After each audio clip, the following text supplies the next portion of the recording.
Hey Mark, it's Trace. Hope it's all going good for you. Got your stuff pulled down here. And so what I'm going to do this week is we're going to start to try to get a little plan for your off season and your uh, base work and everything else. And so rather than I'll just quickly show you basically where you are. So you're a positive 20 training stress balance, which is perfect.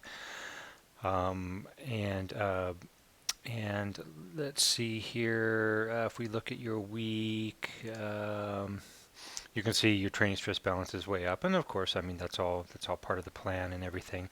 So now basically what we're going to do is we're going to start getting you, just some thoughts and ideas together for how the season's going to look and how we're hopefully trying to plan this a little bit. So what I've got here is I have this thing called the Training Stress Planner, and basically I've got most of you can look here, so it's going back, from off the bike here all the way to essentially ready to race, which is going to be right around May. We can probably push that forward. You told me the date. I think it's in June, I believe, is the race that you really want to shoot for this year. So um, we can kind of work those things out. But before I get too far in depth as far as what I'm thinking for you, let me explain to you what we have here. So we have the off the bike stuff, which was the last couple weeks here, and then we have the off season, which is going to be just base and weights. So that's going to be a 6 week build.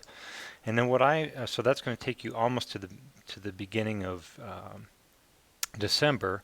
And then what I used forever, I just always called it this phase in December. I call it my getting ready to get ready. So essentially from here, we're going to try to get you to a point where you're ready to start working on your real base. So my my thought is that you begin the weights here beginning this week. Yeah. Excuse me. Sorry about that coughing. Um, so we throw the weight work in here with you, and that goes the main weights run until roughly this the end of November, and then we're going to pull back the weights by roughly about 30%.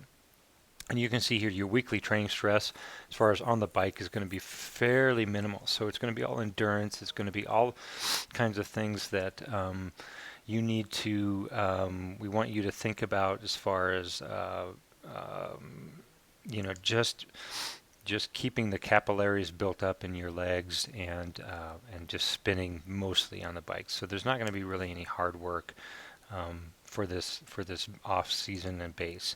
So then once you start into the getting ready to get ready, we're going to bump up your training stress to about 175, and then from there, basically from the first of the year is what I'm going to call the base phase. So this is where your week count starts, right? So we're going to run everything off of a 6 week phasing type, and then give you a recovery week, which allows this your training stress to come back down to 150 each time. So after each 6 week course, you're going to have a 150 training stress week, and that is going to be crucial, especially for like your knee and things like that, to really to let your knee come back and sort of let your body reset after these phases.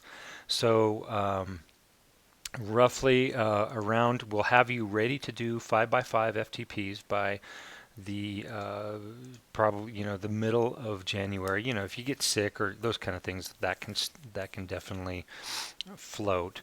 But you'll see here that what I'm doing is I'm taking each one of these weeks, so and I'm multiplying it by 5%. So each week we're going to be adding 5% training stress to your week. So these are very subtle, but you'll notice in 6 weeks we've almost gone 50, 60 training stress points.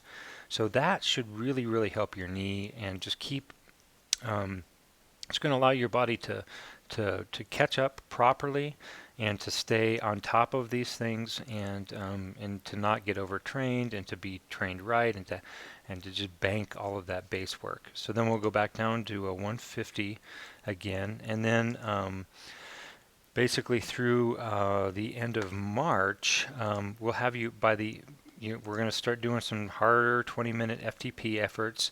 So, by that time, you're right roughly around 296, 300. If we go back here and look at your entire year, you can see if I go year to date here, you've had some weeks with roughly, you've had some very high, like in July, the weekend of July 4th, you had a 450, but I think mostly if we shoot for right around 400, I think that's going to be a very good perfect balance. It's going to keep you fresh, going to keep your legs strong, going to keep you recovered, but yet it's going to allow you to really to work at it. So let me go back here where my other file go. Okay, so you can see here that as this goes, what I'm calling basically sort of race season starts, and I know that this definitely can push a ways, but we'll have you about 415, 420, and ready to go basically by the beginning of June. This is this week count here isn't correct here. This should be that should be like June or whatever, so I can get that fixed for you. Let's see, should fill weeks. Oh well, I won't worry about that. I'll fix it. So roughly the beginning of June, we'll have you ready to go. So you can see all of this is basically we're going 5% per week, which should allow your body to really, really recover and do everything correctly. And these these FTP efforts will begin, so you got until basically the end of February to make those happen. Now, as far as the weights go, you and I are in the same predicament. Neither one of us has a weight set. I know you can use Russ's, which is cool, very good. But both of you and I have to sort of get creative as far as how we're gonna make weights work. And what you can do with that is you can let me get you the take a look at the file here real quick. So this is the stuff from Training Peaks, and basically this is called week 1 Monday, and then week 1 Friday. So essentially, I know it's going to be hard for you to read here. Maybe make it a little bit closer, but here are the exercises: the squats, seated row, step ups, push ups, leg press. Any of those things can be done isometrically. Seated lat pull to chest, so you might want to do like pull-ups there, something like that. Pull-ups, hamstring curls. You might want to see if you can buy some of those rubber bands and kind of do those. Crunches, abdominals. Those are all easily able to do without a really complex weight set. And this stuff here, I really like what they're giving, because basically you're going to be cardio in there as well. So what I'd also like you to do is I'd like you to wear your heart rate monitor and just carry your Garmin around with you while you're training on these, and then we will mark those as I can mark the exercise, I believe. Like say for example here, I should be able to. I know I can figure out a way to how to do this. Like if I take one of these and I can tell it what it is, like if it's a weight routine or not. So and then it'll apply the correct training stress to it. So there's a way to do road bike here. So here, what I would change that to strength training. So see, I can take those kind of all of that exercise and mark it as for example, a workout, just a regular strength workout, and it'll apply. You can see it's just calculating what the training stress value on that was. That was 10 minutes, so it's not going to really miss anything with your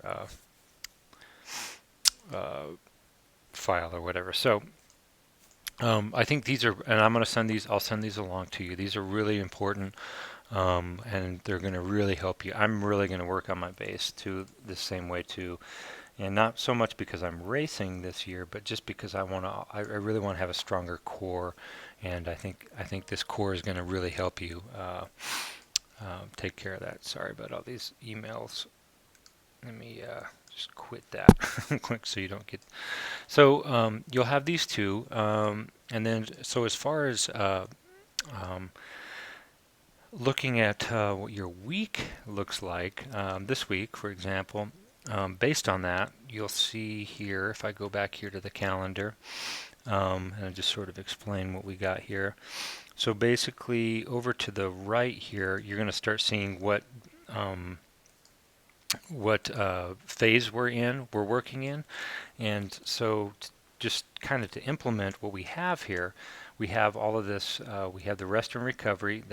Now you're finished up. So we're saying wait week 1, and then wait week 1 and light spin. So what I'm saying is if you can get on your bike and just spin for 15 minutes, just spin things out, work all of that lactic acid that you've developed from the weight routines out. Awesome, would be great, but don't worry about that. And then as far as like here on Wednesday, 60 minutes of spinning, get your heart rate to 130, 140, hold it, pay no attention to the power, do the same thing on Thursday, more weight, and then I call these LSDs, long slow distance, 80 minutes, all endurance. Same thing here, we just pull it back a little bit for Sunday, make it 60 minutes.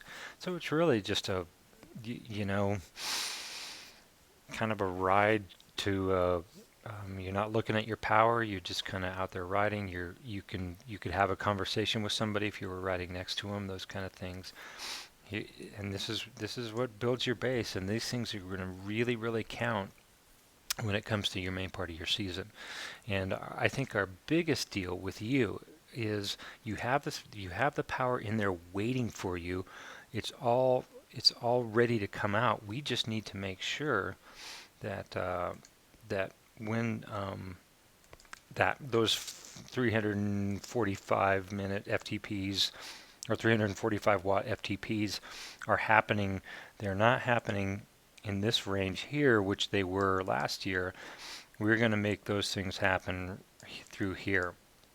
And these recovery weeks are going to be, these are critical. These are our chance to keep you able to do that.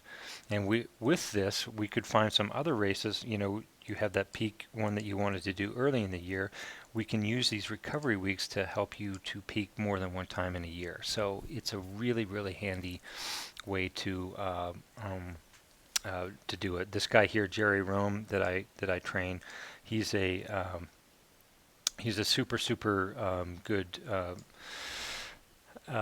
cyclist out here, and you know he's top 3 in nationals kind of thing, and that's generally how he peaks as well. So he just uses those recovery weeks as a way to kind of catch up, and then he's been able to peak more than, actually he's been able to peak like 3 times. So he peaked for our Cherry Creek Time Trial Series, then he peaked for State Time Trial, which was like in August, and then he also peaked in September for nationals. So it's the same deal. We can do that with you too. Again, it's just mostly with you is just keeping you, you're kind of like a racehorse. We don't want you to burn out in the first part of the season. We really want that later in the year. So I'll send all this stuff over to you. You can have a look at it, and we'll schedule a time to chat after you've had some time to chew on it. And of course, like I said, this is just, we've got some time to, now's the time. It's kind of the boring time, but we've got all of this time here where we can start planning this stuff out and really tweak these. And then if you want to send me the actual dates of any of the races, we can make these. I can make a column and say, race type A, B, or C based on how important it is for you and all that. So fun stuff, and it's kind of fun to get looking at. Kind of exciting for you too. I bet you're itching to get back on the bike.